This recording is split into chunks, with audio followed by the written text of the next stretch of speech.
Au cimetière de l'Ouest, par comparaison, c'est un monument qui a été fait sur une initiative privée dans l'après-guerre, avec un aspect plus affectif pour des personnes proches, puisqu'il s'agit des Sarthois du Mans qui ont été déportés. Et on sent dans le monument lui-même une approche affective par rapport à des voisins ou à des personnes connues qui ont été déportées, qui malheureusement sont décédées. Les deux monuments se complètent. Un monument qui, d'une certaine façon, fait œuvre d'histoire, le monument de la préfecture, avec une volonté officielle de travail avec des historiens, avec des associations, pour combiner les informations, et un monument qui fait preuve de cette mémoire affective des Sarthois envers leur propre voisinage, leurs amis, leurs relations personnelles, à travers ce monument du cimetière de l'Ouest.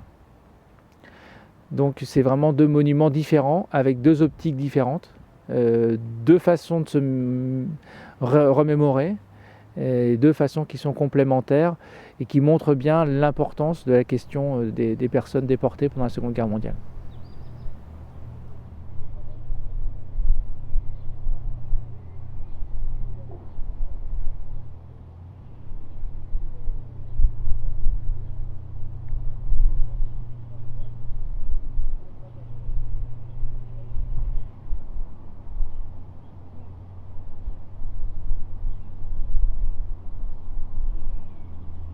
C'est le premier monument, à mon avis, qui a été fait dans la Sarthe à la mémoire des déportés juifs.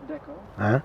C'est un monument qui a été édifié par un artiste manceau qui s'appelle Ernest Hiron, et le monument a été inauguré le 7 novembre 1954.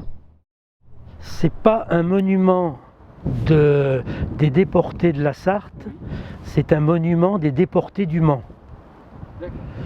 C'est-à-dire que presque tous les noms qui figurent ici, c'était des gens qui vivaient depuis très longtemps au Mans. En général des étrangers qui étaient arrivés dans les années 20-30 en France et dans ces époques-là, dans la Sarthe.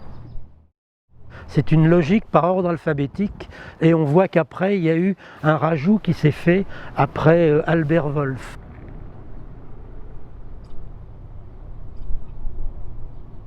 À l'époque, ils n'avaient pas une connaissance complète de tous les déportés du Mans et de la Sarthe. Ce qui explique pourquoi il y a un certain nombre, il y a un certain manque, et qui est écrit en bas, et 80 martyrs inconnus. Donc ça veut dire, on sait que, voilà. L'orthographe des noms est aussi très approximative. Hein. Youssem, c'est Jussim.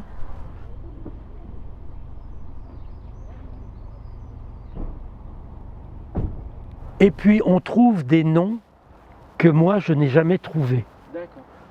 Par exemple, les Tobjas, c'est deux déportés d'Eure-et-Loir. Pourquoi ils sont sur le monument de la Sarthe, je ne sais pas. On a rajouté aussi Nissam Emmanuel, son épouse et son enfant de 8 ans, je n'ai jamais rien trouvé. J'ai cherché partout, j'ai demandé à Klarsfeld, Nissam, Nissim, non, on n'a jamais trouvé. Donc il y a des incertitudes sur ce monument. Il est imparfait, mais il est en fonction des connaissances de l'époque.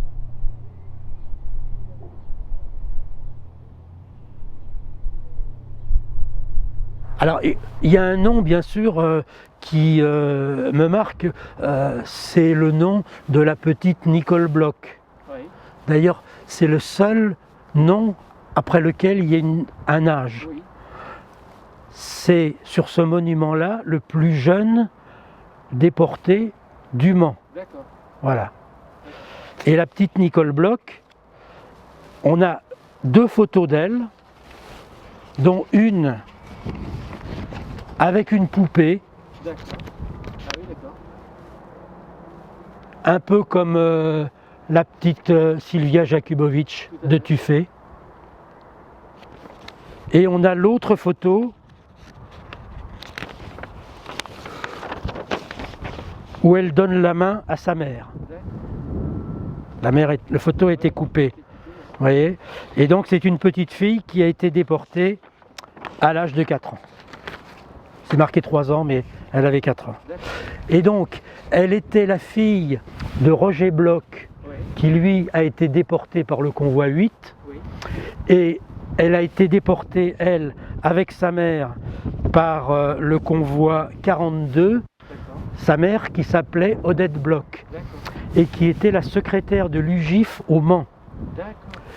Et en plus de Odette Nicole, il y a son grand-père Albert Wolff, qui est le dernier de la liste alphabétique, là, ici, qui lui aussi a été déporté par le même convoi.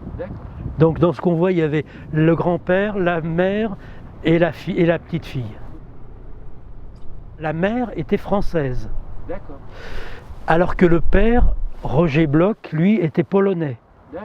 Ce qui explique pourquoi lui a été arrêté en juillet 1942, parce qu'à l'époque, on arrêtait d'abord les étrangers, et ensuite, eux, ils ont été arrêtés par la suite.